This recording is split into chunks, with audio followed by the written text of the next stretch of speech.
என்னடா ஆச்சு? என்ன பண்ணே தெரிலடா. கையும் ஓட மாட்டி காலும் ஓட மாட்டி. எப்பட்றா அவ்வளோ கேர்லெஸ்ஸாக இருந்த?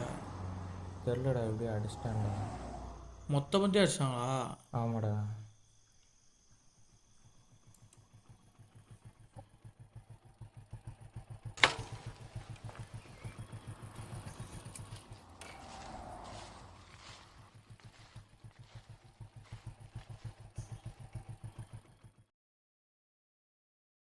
எவ்வளோ நாள் தான் இப்படி சின்ன சின்ன வேலையாக பண்ணேன். என்னைக்காவது ஒரு நாள் பெரிய வேலையாக பண்ணணும்.